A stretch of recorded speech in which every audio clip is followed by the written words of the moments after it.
So happy New Year! And today I thought I would talk about all of the books, TV shows, and movies that I'm excited for in 2022. I have to admit that originally I was just going to do books that I'm excited for, but I realized that there's not many books that I am really excited about going into the year.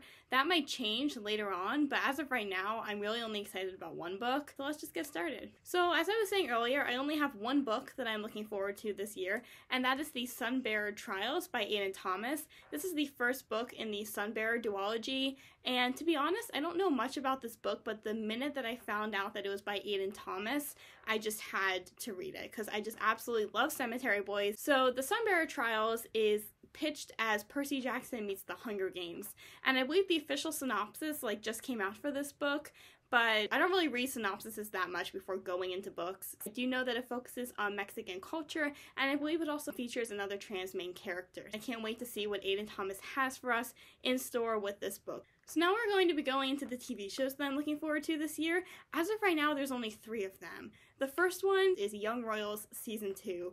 I cannot wait for Season 2. I'm so excited. I know for a fact that it's coming out next year. I don't know when.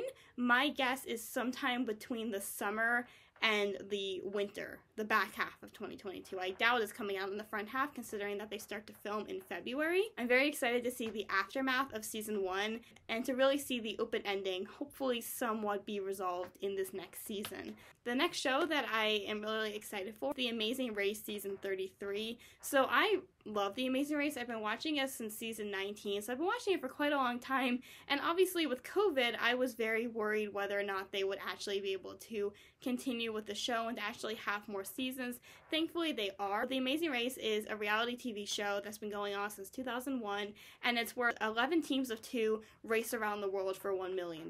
And this show, as you can tell, racing around the world is not the best thing to do in a pandemic. So season 33 is actually really interesting because they filmed the first 3 episodes before COVID hit, and then they took a 1.5 year hiatus and then filmed the rest of them just recently. So I'm very eager to see how that all plays out and how the finished product looks. I also know that the Holderness family is going to be in season 33, which is really exciting because I've been watching their YouTube channel for a really long time. So I'm really excited to see them in it. And the final show that I'm looking forward to this year is Shadow and Bone Season 2. I'm actually not entirely sure if this will even come out next year, but I'm really hoping that it will because they start filming actually this month. So I'm hoping that it will be ready by December, if not maybe early 2023. Very excited for the show to continue the events after the first season and to see all the adventures unfold. Also, I know for a fact that they've already casted Nikolai, and I'm pretty sure they've already casted Wylan too, so I'm very eager to see how they kind of work their way into this story that has already been starting to be told. So now we're going to be going on to movies. So I only have 3 movies that I'm excited for this year as of right now. The first one being Disenchanted. This is the sequel to the Disney movie Enchanted that came out in 2007. It takes 15 years after the first movie. So that's quite a big time jump, but it makes sense because the first movie came out 15 years ago. In this movie, the premise of it is that Giselle starts to question her happily ever after that she had at the end of the first movie, and she really wishes that her life was a fairy tale, and this wish kind of backfires on her and it puts her entire family in danger. So that is what we know so far. I know that there are a lot of pretty famous actors in this movie. I believe Idina Menzel is coming back. Obviously we have Amy Adams who plays Giselle. We see Maya Rudolph as the new villain and the guy that plays Oscar in The Office. So I'm very excited to see all of those actors, and I'm really hoping that this movie is good. I'm a little bit nervous for it because it's kind of, risky to pick a movie up so many years after the original, but I absolutely love Enchanted. I think it's such a well-crafted movie, and I really think that this movie will be pretty good. Another movie that had a really big gap like this was The Incredibles and Incredibles 2.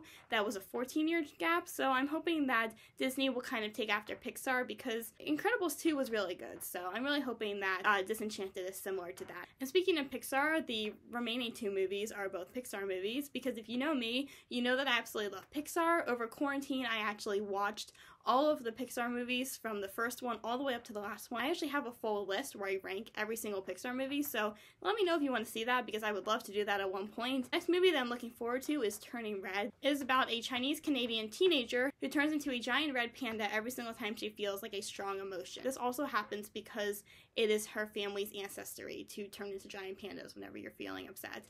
This is really an interesting premise, and I actually really like it. I think this movie sounds so interesting. As I was saying earlier, I absolutely love Pixar, so I'm really just excited for anything that Pixar does. The animation style, I feel like, is slightly different from their other movies, and I really like how Pixar is branching out into different cultures in their movies. We have Coco in 2017, and then we also have Luca, so I'm really happy that we have this one too. And the final movie that I'm looking forward to this year is Lightyear. This is another Pixar movie, and it is the origin story of Buzz Lightyear. There's really not much known about this movie so far, since Pixar, whenever they release two movies back to back in the same year, they typically don't release information about the second one, really only the first one. But I do know that it does not follow Buzz Lightyear from Toy Story. It follows a completely different Buzz Lightyear, like the first Buzz Lightyear. It's like his origin story and like how the toy came to be. I have to admit though, I'm really only excited about this movie because it's a Pixar movie and because there's another movie to add to my ranking list.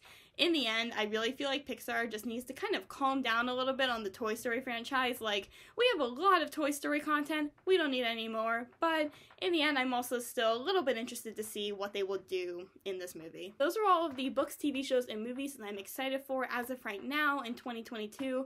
Let me know what you are excited for this year. I feel like there's a lot of really great content coming out this year, and I'm sure that there will be many more things that I'm excited for as the year goes on. Thank you all so much for watching, and I hope that you all had a great new year, and I will see you later. Have a great day, everyone. Bye!